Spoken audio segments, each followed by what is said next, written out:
ॐ नमो भगवते वासुदेवाय।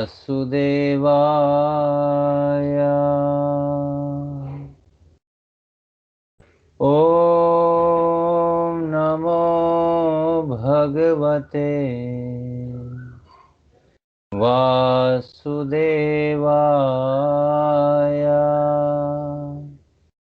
ॐ नमो भगवते वासुदेवाय।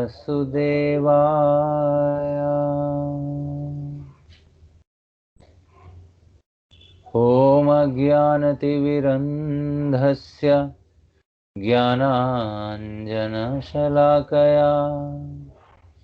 चक्षुरुन्मीलितं येन तस्मै श्रीगुरवे नमः। श्रीचैतन्यमनोभीष्टं स्थापितं येन भूतले स्वयं रूप कदा मह्यं ददाति स्वपदान्तिकं। वन्देऽहं श्रीगुरोः श्रीयुतः पदकमलं श्रीगुरुर्वैष्णवांश्च श्रीरूपं सार्गजातं सहगण रघुनाथान्वितं तं सजीवं साद्वैतं सावधूतं परिजनसहितं कृष्णचैतन्यदेवं श्रीराधा कृष्णपादां सहगण ललिता श्रीविशाखान्वितांश्च नमः। ॐ विष्णुपादाय कृष्णप्रेष्ठाय भूतले श्रीमते भक्तिवेदान्त स्वामिनिति नामिने। नमस्ते सरस्वते देवे गौरवाणी प्रचारिणे निर्विशेषा शून्यवादी पाश्चात्यदेशतारिणे। नमो महावदन्याय कृष्णप्रेमप्रदायते कृष्णाय कृष्णचैतन्यनामिने गौरत्विषे नमः।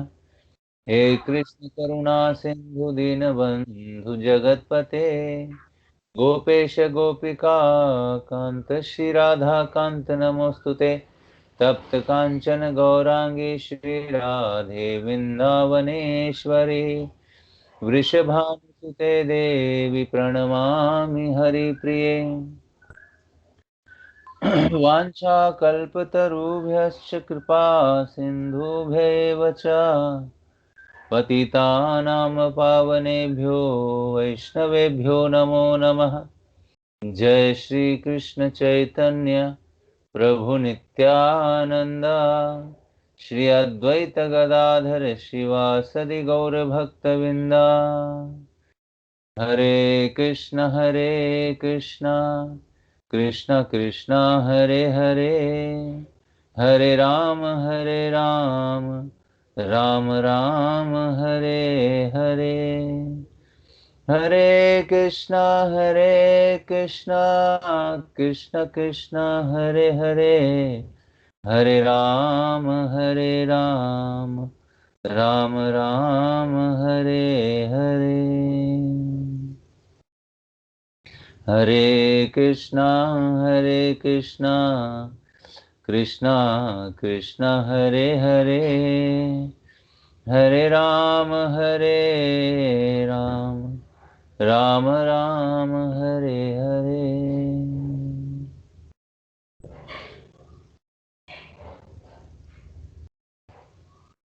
हरे कृष्णा। जय ओम विष्णुपाद परमहंस परिवाजकाचार्य अष्टो तत्सत श्री श्रीमद् चरणारविंद भक्ति वेदांत स्वामी शील प्रभुपाद की जय। इस्कॉन बीबीटी फाउंडर आचार्य भक्ति वेदांत स्वामी शील प्रभुपाद की जय। जय ओम विष्णुपाद परमहंस कृष्ण कृपा मूर्ति भक्ति सिद्धांत सरस्वती गोस्वामी शील प्रभुपाद की जय। प्रेम से कहो श्री कृष्ण चैतन्य प्रभु नित्यानंद श्री अद्वैत गदाधर शिवासदि गौर भक्त विंद की जय। नामाचार्य श्री हरिदास ठाकुर की जय। श्री रूप सनातन भट्ट रघुनाथ, श्री जीव गोपाल भट्ट दास रघुनाथ प्रभुगण की जय। वृंदावन मथुरा धाम की जय, मायापुर नवदीप धाम की जय। श्री क्षेत्र श्री पंढरपुर धाम की जय, श्री क्षेत्र श्री जगन्नाथपुरी धाम की जय। जगन्नाथ बलदेव सुभद्रा मैया की जय। विठ्ठल रुक्मिणी भगवान की जय। चंद्रभागा मैया की जय। हरिनाम संकीर्तन की जय। शिल पहुपाद ट्रांसेंडेंटल बुक डिस्ट्रीब्यूशन की जय। भगवत गीता भागवत महापुराण की जय। श्री रूप सनातन भट्ट रघुनाथ, श्री जीव गोपाल भट्ट दास रघुनाथ प्रभुगण की जय। श्री श्री राधा कुंज बिहारी श्री श्री गौरनिताय चंद्र भगवान की जय। श्री श्री राधा वृंदावन चंद्र भगवान की जय। गौर प्रेमानंदे। सभी भक्तों की जय जयकार हो, सभी भक्तों की जय जयकार हो, सभी भक्तों की जय जयकार हो। श्री श्री गुरु और गौरांग की जय जयकार हो। हरे कृष्णा। तो सभी भक्तों का हार्दिक स्वागत करते हैं आज की कक्षा में।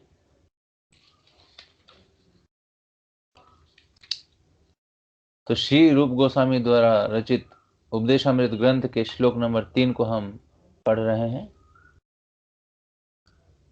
तो मेरे पीछे आप दोहरा सकते हैं। यदि पुस्तक है तो आप पुस्तक को सामने रखिए और तीसरे श्लोक पर आइए। उत्साह निश्चया धैर्या तत्तत् कर्म प्रवर्तना संगत्याग सतो वृत्ते षड्भिर्भक्ति प्रसिद्ध्यति। उत्साह निश्चयात् धैर्या तत्तत् कर्म प्रवर्तना संगत्यागात् सतो वृत्ते षड्भिर्भक्ति प्रसिद्ध्यति। उत्साह निश्चयात् धैर्या तत्तत् कर्म प्रवर्तना संगत्यागात् सतो वृत्तेः षड्भिर्भक्तिः प्रसिद्ध्यति। उत्साह निश्चयात् धैर्या तत्तत् कर्म प्रवर्तना संगत्यागात् सतो वृत्तेः षड्भिर्भक्तिः प्रसिद्ध्यति। अनुवाद और तात्पर्य अभय चरण अरविंद भक्ति वेदांत स्वामी शिल प्रभुपाद जी के द्वारा। शिल प्रभुपाद की जय। अनुवाद। शुद्ध भक्ति को संपन्न करने में 6 सिद्धांत अनुकूल होते हैं। पहला, उत्साही बने रहना। दूसरा, निश्चय के साथ प्रयास करना। तीसरा, धैर्यवान होना। चौथा, नियामक सिद्धांतों के अनुसार कर्म करना, यथा श्रवणम कीर्तनम विष्णु स्मरणम। कृष्ण का श्रवण कीर्तन तथा स्मरण करना। पांचवा, अभक्तों की संगति छोड़ देना तथा छठा, पूर्ववर्ती आचार्यों के चरण चिन्हों पर चलना। ये 6 सिद्धांत निस्संदेह शुद्ध भक्ति की पूर्ण सफलता के प्रति आश्वस्त करते हैं। तात्पर्य अभय चरण अरविंद भक्ति वेदांत स्वामी शिल प्रभुपाद जी के द्वारा। शिल प्रभुपाद की जय और भक्त वृंद की जय।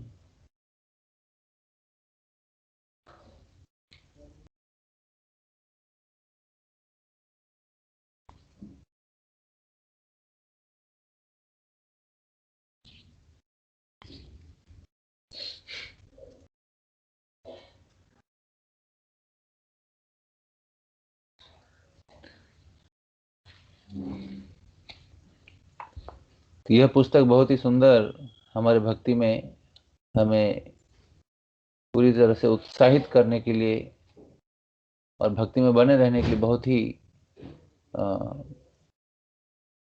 उपयोगी पुस्तक है हमारे भक्ति को स्टेबल करने के लिए।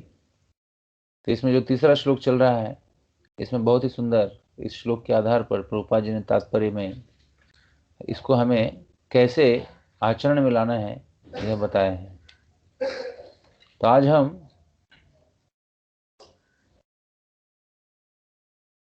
जीवन की सभी अवस्थाओं में भक्ति योग में सिद्धि प्राप्त करने के लिए भक्ति के सारे कार्यकलाप गुरु के निर्देशन में करने होते हैं। इस लाइन से हम शुरू करेंगे। जिन भक्तों के पास पुस्तक है वो कृपया करके इस पैराग्राफ को निकाल सकते हैं और आप बहुत सुंदर तरीके से इसको समझने के लिए प्रयत्नशील हो सकते हैं। तो हम प्रभुपाद जी के इस तात्पर्य के आधार पर जो है चर्चा करेंगे। जीवन की सभी अवस्थाओं में, तो सभी का मतलब है कुछ भी नहीं छूटा है, यानी सभी अवस्था, अच्छा हो बुरा हो सुख हो दुख हो, इन सारी अवस्थाओं में, तो जीवन के सभी अवस्थाओं में भक्ति योग में सिद्धि प्राप्त करने। तो भक्ति योग में सिद्धि का अर्थ क्या है? भक्ति योग में सिद्धि का अर्थ है कि कोई भी परिस्थिति में हम भगवान के नाम जप सेवा उसको नहीं छोड़ना, इसी को सिद्धि कहा गया है। तो भक्ति में सिद्धि कब प्राप्त होती है इसमें बताया गया है। सबको भक्ति में सिद्धि प्राप्त करनी है, सब भक्ति कर रहे हैं, नाम जप कर रहे हैं, सेवा कर रहे हैं, अभी भक्ति में स्थिर होना है, सिद्धि। तो ये सिद्धि अपने आप ही प्राप्त हो जाती है जब हम नित्य रूप से भगवान की भक्ति में लगे रहते हैं। लेकिन इसके फलस्वरूप इसको और अच्छे से अगर हम भक्ति योग को अगर अपने व्यवहारिक जीवन में बहुत ही अच्छे तरीके से इसको अपनाना चाहते हैं, तो इसमें बताया गया है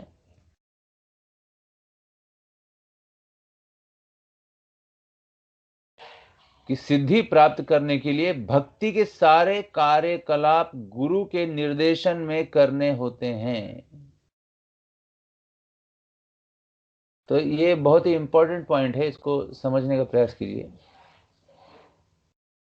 जब तक आपका भक्ति गुरु के निर्देशन में न हो, उस भक्ति को आप सिद्ध अवस्था तक नहीं प्राप्त कर सकते, नहीं ला सकते। इसमें भक्ति के सारे कार्यकलाप, सारे जितने भी कार्यकलाप आप भक्ति में करते हैं, भक्ति के सारे अंगों में, उन सारे कार्यकलाप में गुरु के निर्देशन में करने होते हैं। उन सारे कार्यकलापों को कैसे करना पड़ता है? गुरु के निर्देशन में। अभी तो गुरु तो हर समय हमारे साथ नहीं रहेंगे ये बताने के लिए कि क्या करना है क्या नहीं करना है। तो कैसे हम हर समय भक्ति में भी रहें और वो सारी भक्ति जो है गुरु के आदेश अनुसार ही हो, ये कैसे संभव है?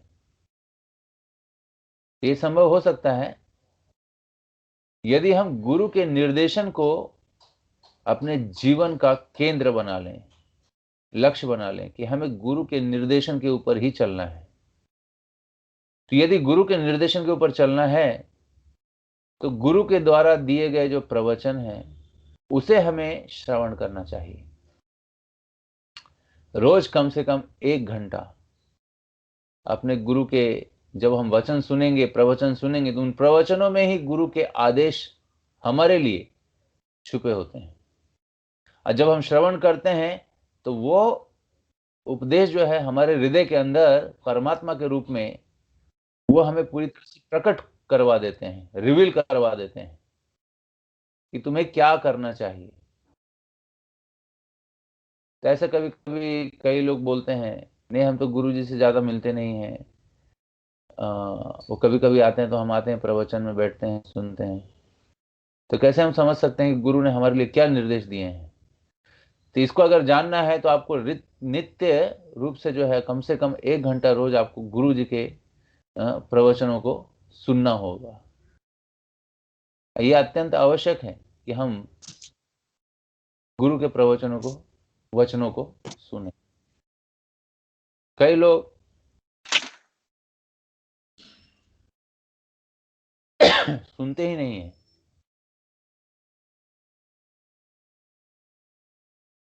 और मनमाने ढंग से ही भक्ति करते रहते हैं और अपने मन में ही ये हिसाब किताब कर लेते हैं कि ये गुरु का निर्देशन है, हालांकि ये गुरु का कोई निर्देशन है नहीं। और इसका फल क्या होता है कि वो हमेशा भक्ति करने के बाद भी इंद्रिय तृप्ति के कार्यों में लगे रहते हैं। यानी कि भक्ति को अगर गुरु के निर्देशन के अनुसार न किया जाए तो वो केवल इंद्रिय तृप्ति का ही एक पार्ट, एक हिस्सा बन के रह जाता है। उसमें हम भक्ति में जो है जो प्रगति करना चाहते हैं वो प्रगति हम कर नहीं पाते। तो ये बहुत ही आवश्यक है कि हमारी बुद्धि का प्रयोग करके हमें ये अपने व्यक्तिगत भक्ति के जीवन में ये पूरी तरह से अपने मन में एक स्थान दे देना चाहिए कि हम गुरु के निर्देशन का पालन कर रहे हैं या नहीं। हमें किसी की पूछने की जरूरत नहीं पड़नी चाहिए। और यदि आप गुरु के निर्देशन के अनुसार भक्ति के कार्यकलापों को कर रहे हैं तो परमात्मा रूप में अंदर ही जो गुरु चैत्य गुरु के रूप में है परमात्मा, वो आपको पूरी तरह से अनुमति देंगे कि आप सही दिशा में जा रहे हैं। और उनकी अनुमति को मान्यता देना, यही क्या होना चाहिए हमारा व्यवहारिक रूप में भक्ति में आगे आकर के उसको ग्रहण करना चाहिए। तो कई बार हम परमात्मा की बात भी नहीं सुनते हैं अंदर से, और मन जो है हमें क्या कर देता है, तरह तरह से भक्ति के अंगों में लगे हुए सारे जितने भी हम क्रियाएं करते हैं उन सारे क्रियाओं को कभी कभी वो पूरी तरह से सहमति दे देता है, नहीं तुम जो कर रहे हो तो सही है, हालांकि वो सही होता नहीं है कभी कभी। तो इसे बहुत ही सूक्ष्म तरीके से पहचानना चाहिए। इसलिए भक्त को सूक्ष्म बुद्धि रखनी चाहिए। सूक्ष्म बुद्धि का अर्थ है बहुत ही सेंसिटिव, बहुत ही सतर्क होना चाहिए, बहुत ही एक अनुभवशील होना चाहिए, बहुत ही परिपक्व होना चाहिए, जिम्मेदार होना चाहिए। और चारों तरफ से हमें चेक करना चाहिए अपने आप को कि हम गुरु के निर्देशन को पालन कर रहे हैं या नहीं कर रहे हैं। और जब हम गुरु के निर्देशन को पालन करते हैं तो इन सब की सहमति भी, हमारे साथ के जितने भी भक्त हैं वो भी हमें पूरी तरह से सहयोग करते हैं उसमें। और ये हम पूरी तरह से आदान प्रदान भी करते हैं, दूसरों को बताते भी हैं। तो इस तरह से हमारी भक्ति में दृढ़ता आती है। इसलिए ये बहुत ही जरूरी है इस चीज को समझना कि गुरु के निर्देशन के आधार पर हमारी भक्ति होनी चाहिए। ऐसा नहीं है कि मनुष्य को अपने कार्यकलापों तक ही सीमित रहना होता है या उन्हें संकुचित करना पड़ता है। गुरु के निर्देशानुसार यदि हम भक्ति करेंगे तो इसका अर्थ ये नहीं है कि मनुष्य को अपने कार्यकलापों तक ही सीमित रहना होता है या उन्हें संकुचित करना पड़ता है। ऐसी बात नहीं है। कृष्ण सर्वव्यापी हैं, अतएव कृष्ण से स्वतंत्र कुछ भी नहीं है। तो हमें अपने मन में पूरी तरह से विश्वास दिलाना चाहिए कि कृष्ण से स्वतंत्र और कुछ भी नहीं है, और हम उनकी भक्ति कर रहे हैं गुरु के निर्देशन के अनुसार, और भगवान पूर्ण स्वतंत्र हैं उस निर्देशन को पूरी तरह से उस भक्त के हृदय में उसकी अवस्था को पूरी तरह से मैच्योर करने के लिए, सिद्धि की अवस्था तक प्राप्त होने के लिए स्वयं भगवान उसको मदद करते हैं अंदर से। क्योंकि भगवान क्या है, स्वतंत्र हैं, स्वतंत्र हैं, और स्वतंत्र होने के कारण वो किसी भी बंधन में नहीं है। इसलिए स्वतंत्रता वास्तविक में भगवान से जुड़ करके ही आती है। अगर भगवान से हम जुड़े नहीं हैं तो हम कहीं ना कहीं उच्च दृष्टि से या नीचे की दृष्टि से या कैसे ना कैसे तो हम परतंत्र ही हैं, हम बंधे हुए ही हैं। जब हम भगवान के सेवा से, भगवान के नाम से जुड़ते हैं, तभी वास्तविक में हमें क्या मिलता है? वास्तविक स्वतंत्रता मिलता है, फ्रीडम, स्वतंत्रता। तो स्वतंत्रता की परिभाषा है भगवान से जुड़ो, बस एक ही परिभाषा है। गुरु और कृष्ण से जब हम जुड़ जाते हैं और सेवा में लग जाते हैं, वही वास्तविक में स्वतंत्र अवस्था है हमारी। लेकिन उस स्वतंत्र अवस्था को हम बद्ध अवस्था में परतंत्र अवस्था समझ करके छोड़ देते हैं, क्योंकि जब करना पड़ेगा और अनेक अनेक नियमों का पालन करना पड़ेगा, सत्संग में आना पड़ेगा, सेवा में जाना पड़ेगा, तो कौन इतना करेगा बताइए? कोई करेगा? इससे तो अच्छा है कि हम पहले जैसे जी रहे थे, पहले जैसा हमारा चल रहा था, वैसे ही चलने दो। वही वास्तविक में स्वतंत्रता है। ये तो बंधन है, इतना ही करना पड़ेगा, ऐसा ही करना पड़ेगा। तो ये बद्ध जो जीव है, ये वास्तविक स्वतंत्रता को समझ नहीं पाता है कि वास्तविक स्वतंत्रता है क्या। इसको अपने इंद्रियों को तृप्त करने के लिए जो भी सुविधा प्राप्त करने के लिए श्रम करना पड़े, श्रम से हो या अन्य किसी तरीके से हो, उसी को स्वतंत्र मान करके उसका ही भोग करने के बाद अपने आप को स्वतंत्र मानने लगता है। नहीं, हमें स्वतंत्र कब मानना चाहिए अपने आप को? जब हम भगवान के नाम से, भगवान की सेवा से पूरी तरह से गुरु के निर्देशानुसार जुड़ जाएंगे, तब हम स्वतंत्र हैं।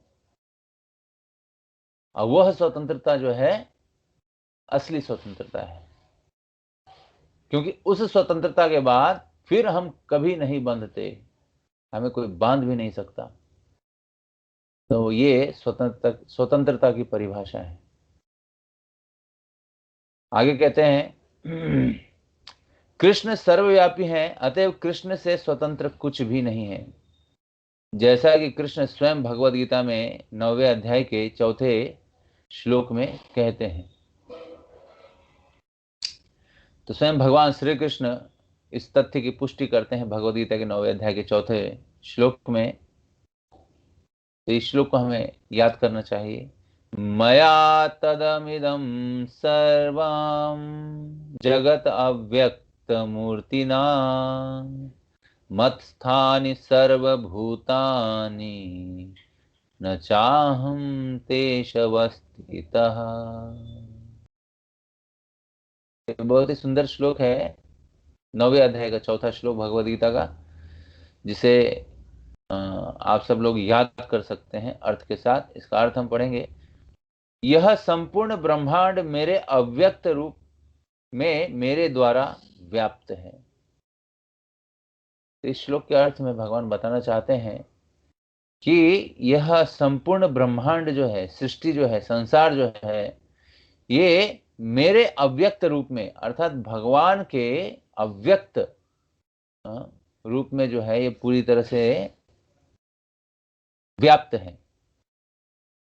अर्थात भगवान अपनी शक्ति के द्वारा इस संसार में व्याप्त हैं। उनकी शक्तियां हैं, उनके नियम हैं, उनके कानून हैं, और इस तरह से इन सारे नियमों और कानून को पूरे ब्रह्मांड में जो है एक्टिवेट किया गया है अलग अलग देवी देवताओं के द्वारा, और हर एक के पीछे कोई ना कोई इसका इंचार्ज है।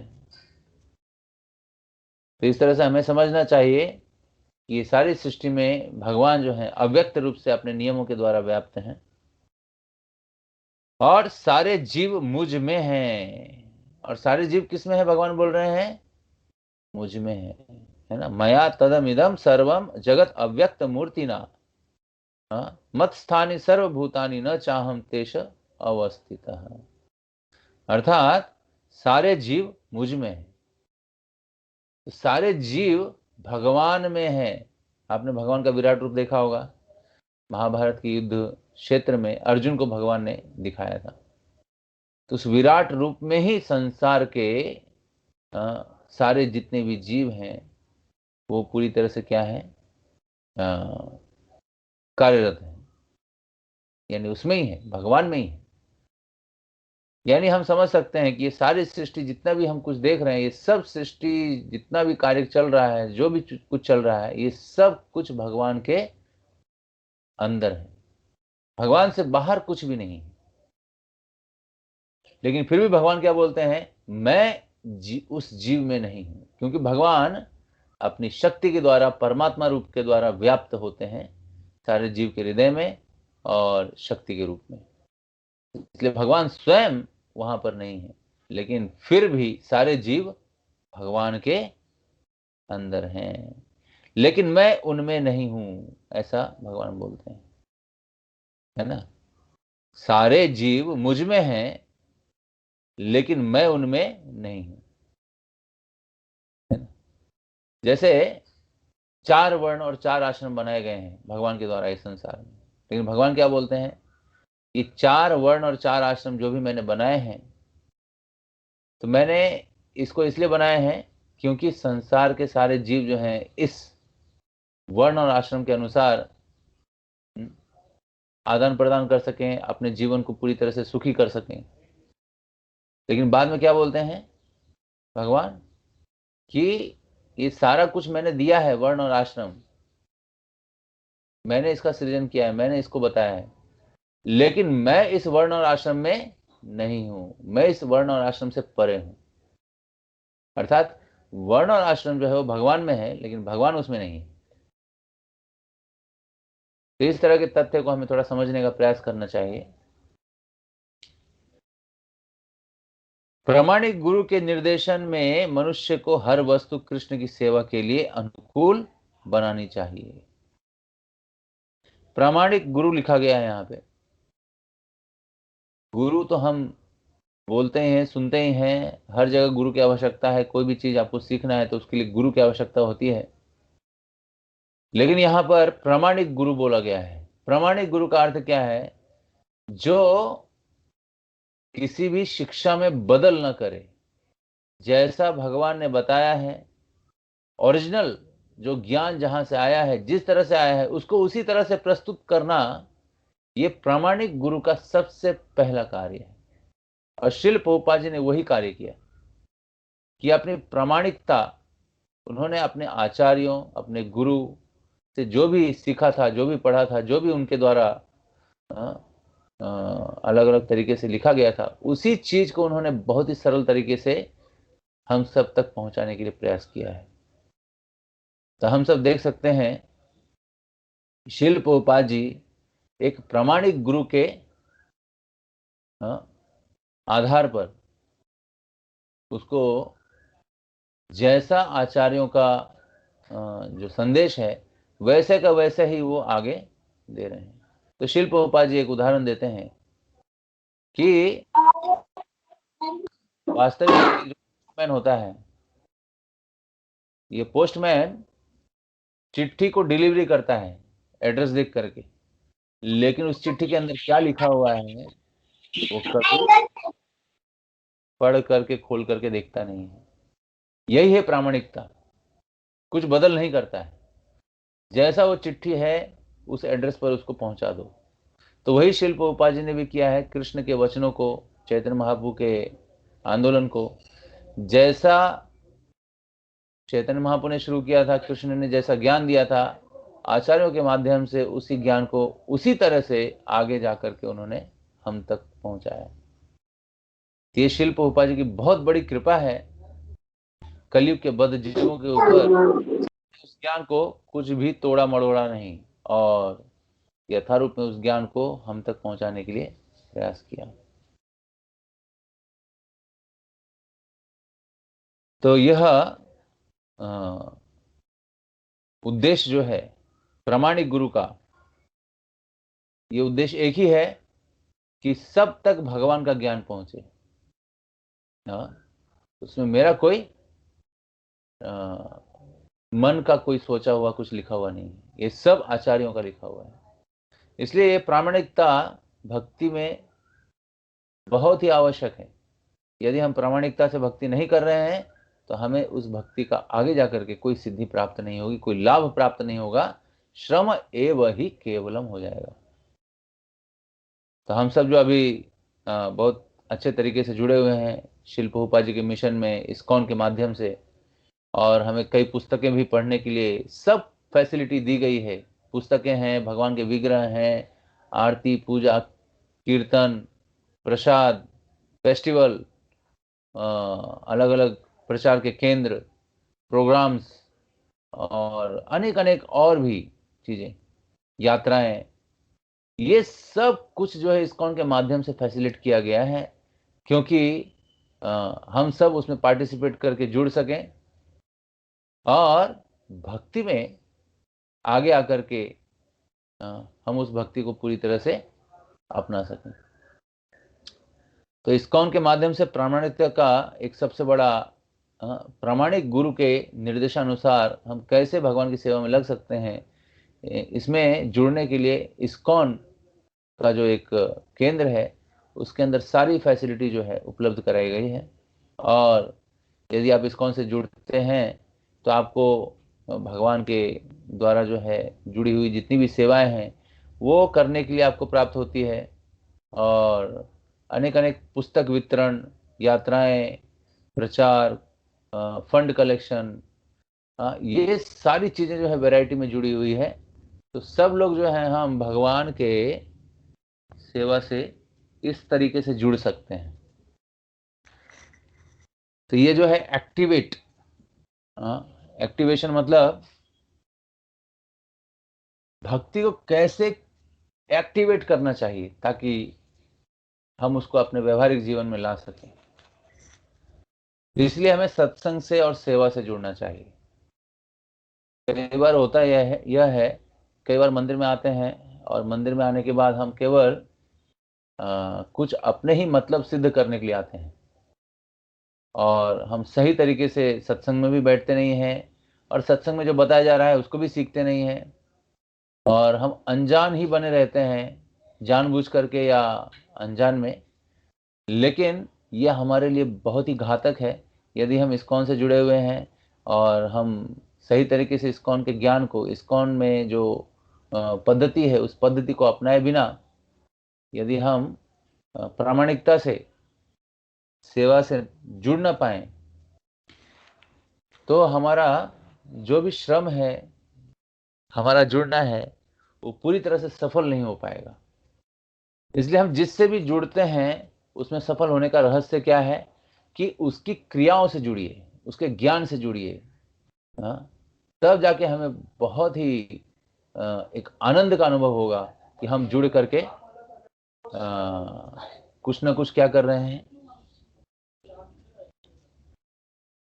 सेवाओं को कर रहे हैं।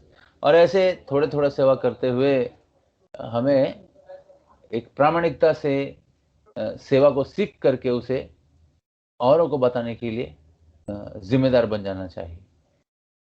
नहीं तो हम जीवन भर सेवा सीखते ही रहेंगे और हम किसी को बताने के लिए या पूरी तरह से उसको समझाने के लिए इतना भी हम उसको स्थिर नहीं कर पाएंगे अपने ज्ञान को, तो ये गैर जिम्मेदार सेवा है। तो हमें प्रामाणिकता से सीखना चाहिए, सीखने का प्रयास करना चाहिए, घर में उसको प्रैक्टिस करनी चाहिए और ऐसे प्रैक्टिस से हम और ज़्यादा दक्ष हो सकते हैं भगवान की सेवा में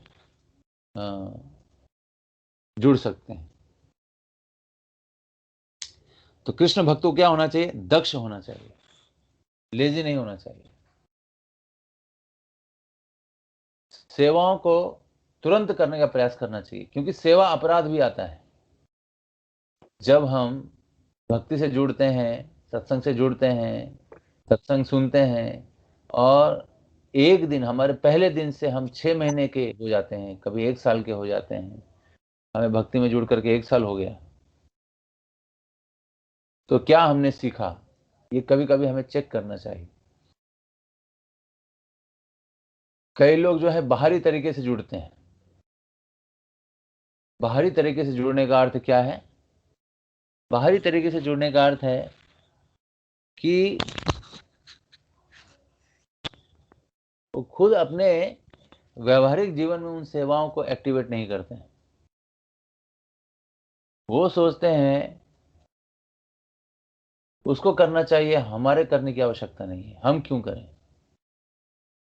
और तरह तरह के बहाने, हम ये नहीं कर सकते, हम इसलिए नहीं कर सकते, ये कारण वो कारण, बहुत सारे कारणों के बीच में हम फंस जाते हैं और अनक्वालिफाइड वे में हम आगे बढ़ते रहते हैं। और अनक्वालिफाइड वे में जब हम आगे बढ़ते हैं तो वो भक्ति की पूर्णता प्राप्त नहीं कर पाते हैं। हमें भक्ति की पूर्णता को प्राप्त करने के लिए अपने आप को गुरु के शरणागत करना आवश्यक है। यदि हम गुरु के शरणागत न होकर के और बाहरी तरीके से हम पार्टिसिपेट करेंगे तो उसका कोई अर्थ ही नहीं है। यदि हम सत्संग करें न करें, उससे क्या अर्थ मिलता है? हमें तो प्रसाद मिल रहा है खाने के लिए, या हम भक्तों के साथ में ही तो चल रहे हैं। लेकिन भक्तों के साथ में चलने का अर्थ ये नहीं है कि आपको पूर्ण ज्ञान हो गया है। भक्तों के साथ चलने का अर्थ ये है कि हम उनकी क्रियाओं में उनके साथ चलें। क्रियाएं क्या है? एक्टिवेट। हाँ, यानी क्रियाएं मतलब क्या है कि उसमें जो अलग अलग भक्ति की जो चेष्टाएं करते हैं, पुस्तक वितरण के माध्यम से, प्रचार के माध्यम से, और डीटी वर्शिप के माध्यम से, और अनेक अनेक तरह के कुकिंग के माध्यम से, जप के माध्यम से, और अनेक अनेक तरह की सेवाओं के माध्यम से जब हम जुड़ते हैं तभी हम वास्तविक में भक्तों के साथ चलते हैं। भक्तों के साथ फिजिकली चलना, उनके साथ दिखना, तो इसका अर्थ ये नहीं लगाना चाहिए कि हम जब भक्तों के साथ चल रहे हैं तो हमें सब कुछ पता है। नहीं, उनके क्रियाओं से जुड़ना चाहिए। पुस्तक वितरण से, फंड कलेक्शन से, इस तरह की जो भी सेवाएं जुड़ी हुई हैं, उनसे अगर हम जुड़ते हैं तभी हम वास्तविक में सही तरीके से जुड़ते हैं। और केवल इस्कॉन को बाहरी तरीके से अगर हम जुड़ के आगे बढ़ रहे हैं तो ये हमें अभी तुरंत रोकना चाहिए और हमें तुरंत क्रियाशील होना चाहिए। और अपनी सेवाओं से जुड़ करके ही हमें भक्तों से जुड़ करके आगे बढ़ना चाहिए। क्योंकि जब हम अंदर से जुड़ते हैं, अंदरूनी सेवाओं से जुड़ते हैं, जो कि निर्धारित सेवाएं हैं वर्ष भर की, इन सेवाओं से जुड़ने के माध्यम से हम भक्तों से उन सेवाओं को इनकरेज करने के लिए हम उनसे आदान प्रदान कर सकते हैं। जैसे उदाहरण के लिए, यदि हम कुछ पुस्तक पढ़ते हैं प्रभुपाद जी की, और उस पुस्तक में हमें कुछ चीज़ें समझ में आ जाती है, कुछ चीज़ें समझ में नहीं आती है, तो जो समझ में आ जाती है उसको भी हम शेयर करते हैं अपने मंदिर से जुड़े हुए भक्तों से। और जो नहीं आता है वो हम पूछते भी हैं, जिसका उत्तर भी हमें मिल जाता है। तो इस तरह से भक्तों में एक तालमेल हो जाता है, और वो तालमेल ही भक्ति में हमें एक साथ लेके आता है। ऐसा नहीं कि हम शरीर से तो उपस्थित हैं भक्ति में, लेकिन मन हमारा क्या कर रहा है?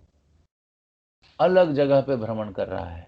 और ऐसा कई वर्षों तक होता है, 1 वर्ष, 2 वर्ष, 3 वर्ष, शायद दीक्षा भी हो जाती है, गुरु भी प्राप्त हो जाते हैं, तब भी हमारा मन उसमें लगता नहीं है। और कई सालों से ऐसी ही क्रिया चल रही है। और रट्टा मार, अर्थात कुछ हमें अगर पूछा जाए तो हम तुरंत बता देते हैं, हाँ ऐसा है ऐसा है। वो केवल रट्टा मारा है हमने, उसको हमने प्रैक्टिकल अपने जीवन में उतारा नहीं है।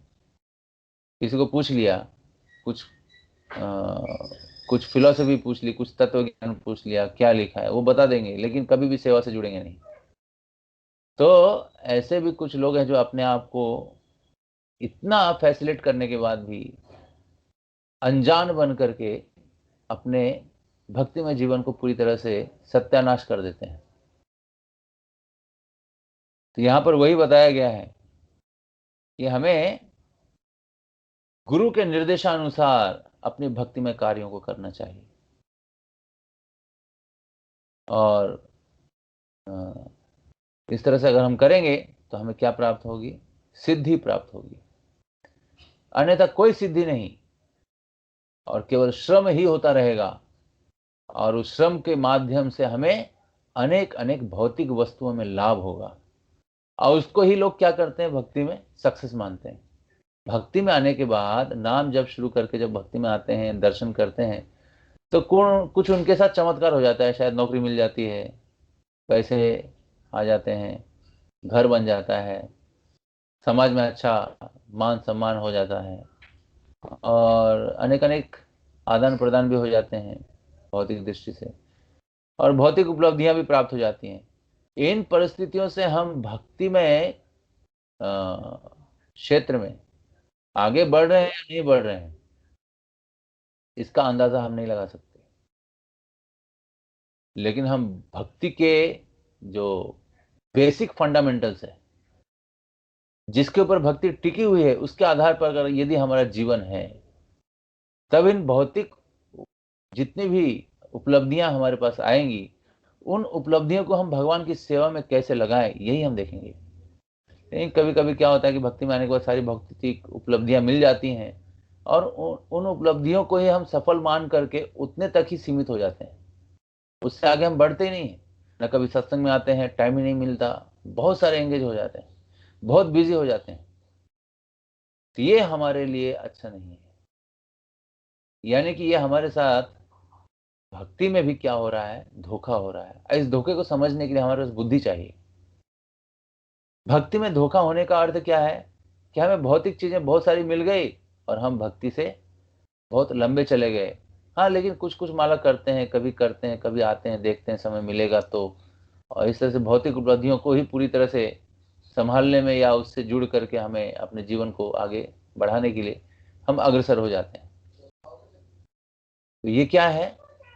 ये हमें भक्ति के क्षेत्र में जब हम माला ही छोड़ देते हैं ऐसे उपलब्धियों को मिलने के उपरांत, और सत्संग में ही आना बंद कर देते हैं, और किसी भी कार्य क्षेत्र से हम जुड़ नहीं पाते हैं, न प्रचार से, डिस्ट्रीब्यूशन से, न और अनेक अनेक जितने भी चीजें हैं, तो ये सारी चीजें क्या हो जाती है? हमारी भक्ति के प्रतिकूल हो जाती है, और हम भौतिक उपलब्धियों को, अपनी सुविधाओं को ही इस भक्ति का फल मान करके उसको समेट लेते हैं, और मन में उसके लिए स्थान बना देते हैं कि बस यही तो चीज थी जो हमें चाहिए थी। नहीं, वो सारी चीजें मिलेगी आपको, नहीं मिलेगी ऐसे नहीं है, लेकिन आप उसके लिए आप भक्ति में पीछे कैसे हट गए? आपको तो भक्ति में आगे बढ़ना चाहिए और ज्यादा सेवाएं करनी चाहिए, लेकिन आप पीछे हट गए, बहुत बिजी हैं, टाइम नहीं है। इस तरह से हम सब मिलकर के इस तरह के मनस्थिति को हम प्राप्त करते हैं।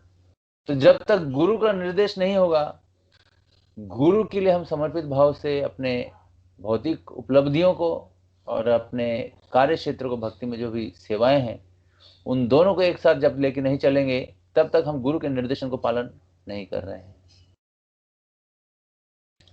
और इसे और कोई अलग तरीके से समझने की आवश्यकता नहीं है। ये हमारे अंतर मन में ही हमें पता चल जाता है कि हम कितना भक्ति के लिए कार्य कर रहे हैं और कितना हम भौतिक उपलब्धियों के लिए कार्य कर रहे हैं, सेवा कर रहे हैं। और भगवान उसको समझ करके पूरी तरह से उसको एक्टिवेट करते हैं। हमें बहुत ही संभल करके रहना चाहिए, और प्रामाणिक गुरु के निर्देशानुसार ही हमें मनुष्य को हर वस्तु कृष्ण की सेवा के लिए अनुकूल बनानी चाहिए, प्रयत्न करना चाहिए, प्रयास करना चाहिए। हाँ, श्री प्रभुपाद जी के एक शिष्य थे, जयानंद प्रभु। तो जयानंद प्रभु जो हैं, वो टैक्सी चलाते थे, हालांकि बहुत पढ़े लिखे थे, फिर भी टैक्सी चलाते थे, और जो भी उनके पास पैसा आता था, वो सब के सब पैसा जो है प्रभुपाद जी को देते थे भक्ति के कार्यों में खर्चा करने के लिए। तो उस समय प्रभुपाद जी को पैसे की बहुत जरूरत थी। तो उनको जो कुछ लगता था, पैसे खर्च करने के लिए वो प्रभुपाद जी से मांग करके लेते थे कि हाँ भाई मुझे ऐसा खर्चा करना है, मुझे इतना पैसा चाहिए, लेकिन अपने कमाए हुए सारे धन को जो है वो प्रभुपाद जी को दे देते थे। और इस तरह से वो फंड कलेक्शन भी करते थे। जगन्नाथ रथ यात्रा का जो इस्कॉन में शुरुआत हुआ, उसका रथ भी सबसे पहले जयानंदपुर ने ही बनाया। तो आज भी इस्कॉन के रथ यात्रा में जयानंदपुर का जो चित्र है वह जगन्नाथ जी का जो रथ है उसके आगे लगता है। कारण क्या है कि उन्होंने प्रभुपाद जी के मन को, उनके हृदय को समझ लिया कि प्रभुपाद जी को इस भक्ति को आगे बढ़ाने के लिए कैसी कैसी मदद चाहिए, और उन्होंने समर्पण भाव से उस कार्य को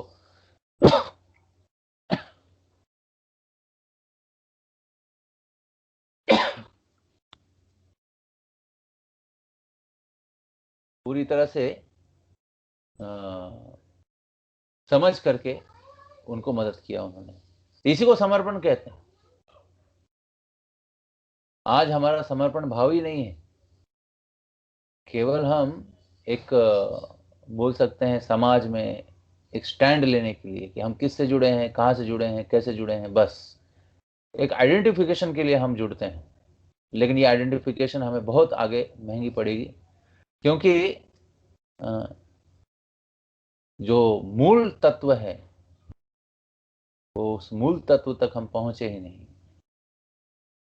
इसलिए धीरे धीरे करके, आज नहीं तो कल, हमें बहुत अच्छे तरीके से हमें सेवा में जुड़ना चाहिए। और यही जो है हमारे जीवन का उद्देश्य होना चाहिए कि हम भक्ति में अच्छे से जुड़ पाए।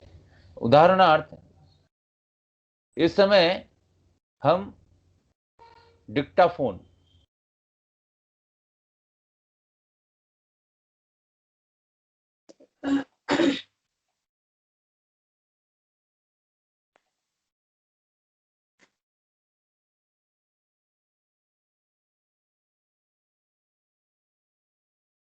इस समय हम डिक्टाफोन बोलकर लिखने का यंत्र का उपयोग कर रहे हैं।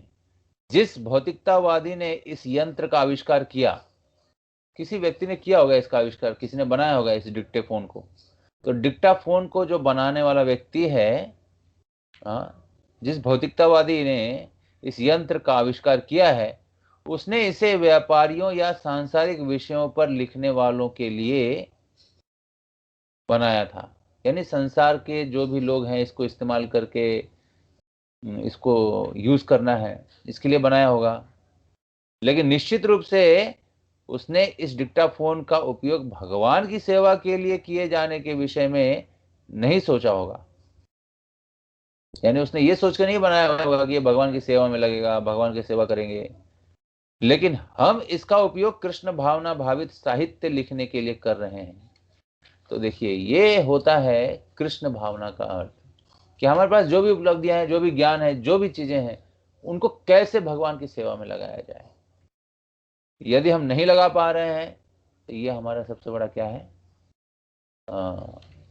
फॉल्ट है। इस फॉल्ट को हमें निकालना चाहिए। निसंदेह डिक्टाफोन का निर्माण पूर्ण रूपेण कृष्ण की शक्ति के अंतर्गत है। तो डिक्टाफोन क्या है, भगवान की शक्ति ही है।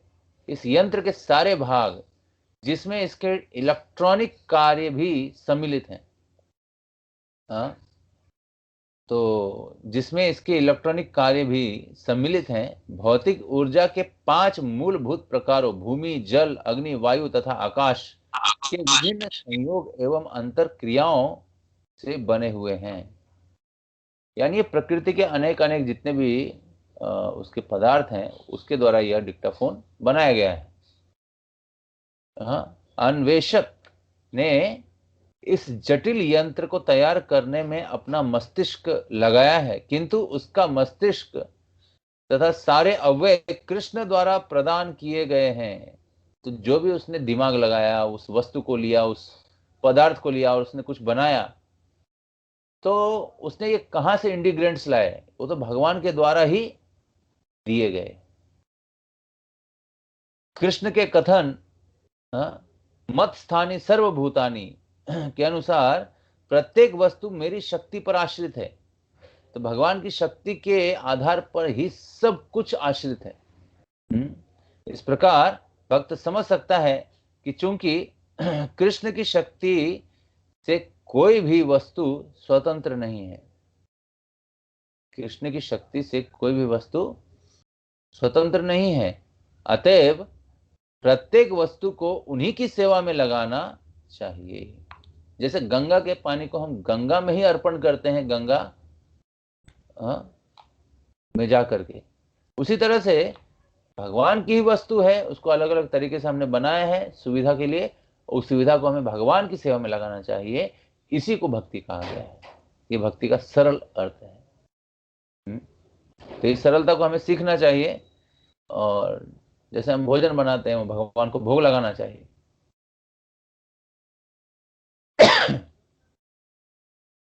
यदि हम भगवान को भोग लगाए बिना ही उस भोजन को खा लेते हैं,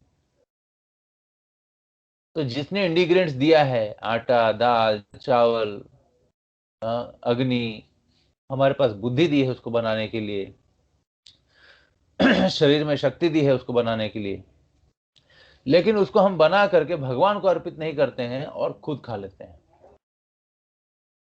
और कहते हैं कितना अच्छा बना है, कितना टेस्ट है, कितना ये स्वादिष्ट है। इन सारी चीजों को हम पूरी तरह से समझते हैं, बोलते हैं, उसका आनंद लेते हैं। तो ये आनंद जो आप ले रहे हो अनेक अनेक चीजें बना करके खाने के उपरांत, वो आनंद का हकदार कौन है? वो आनंद का हकदार सबसे पहला जिसने इंग्रेडिएंट्स बनाए हैं, दिए हैं हमें। हमारे पास बुद्धि दी है, शक्ति दी है, आटा दिया है, दाल दिया है, चावल दिया है, सब कुछ दिया है, और हमने अपने बुद्धि का प्रयोग करके उसको बनाया है। तो सबसे पहला भोग कौन करना चाहिए? जिसके थ्रू ये सब कुछ आया है। है ना? तो ये तो कोई समझ सकता है, बहुत ही सुंदर है समझने के लिए। इसी चीज को लोग समझ नहीं पा रहे हैं। इसी को भक्ति कहा गया है कि भगवान ने दिया है तो भगवान को ही अर्पित करो, और फिर उसको अर्पित करने के बाद ग्रहण करो। इसलिए अपने मन बुद्धि को भी भगवान को अर्पित करना चाहिए, और मन बुद्धि से जुड़ी हुई जितनी भी क्रियाएं हम करते हैं उन सबको भगवान को अर्पित करना चाहिए। यानी पूर्ण रूप से शरणागत होकर के फिर अपने कार्यों को हमें करना चाहिए। भगवान क्रिया को आवाज क्यों ना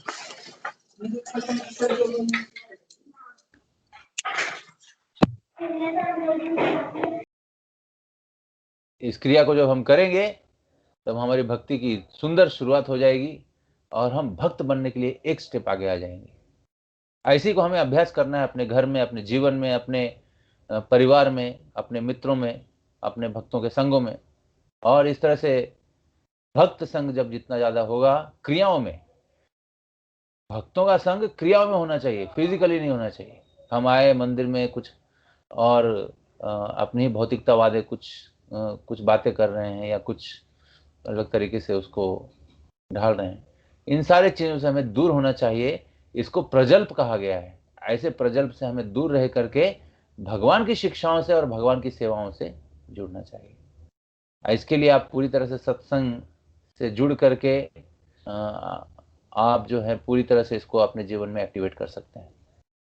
तो यहीं पे मैं अपने वाणी को विराम दूंगा। आज के इस प्रसंग को हमने बहुत ही अच्छे से समझने का प्रयास किया, और आप सब भी और हम सब मिल करके इस प्रसंग के अनुसार अपने जीवन को भक्तिमय रूप में जो है ढालने का प्रयास करेंगे। और जो ऐसा कर रहे हैं उसकी संगति से हम और ज़्यादा उत्साही बनेंगे, और इस व्यवहारिक भक्तिमय जीवन को अपने भविष्य में आने वाले जितने भी भक्त हैं उनके लिए एक उदाहरण स्वरूप अपने कार्यों से, अपने सेवाओं से हम उसे प्रस्तुत करने के लिए आगे आएंगे, जिससे कि नए नए भक्त भी उन सारी चीज़ों से सीख सके और वो भी भक्ति में जुड़ सके। तो बहुत बहुत धन्यवाद। शिल प्रभुपाद की जय, श्री रूप गोस्वामी पाद की जय, श्री श्री राधा कुंज विहरि गौर निताय चंद्र भगवान की जय, सभी भक्तगणों की जय। निताय गौर प्रेमानंदे। हरे कृष्णा।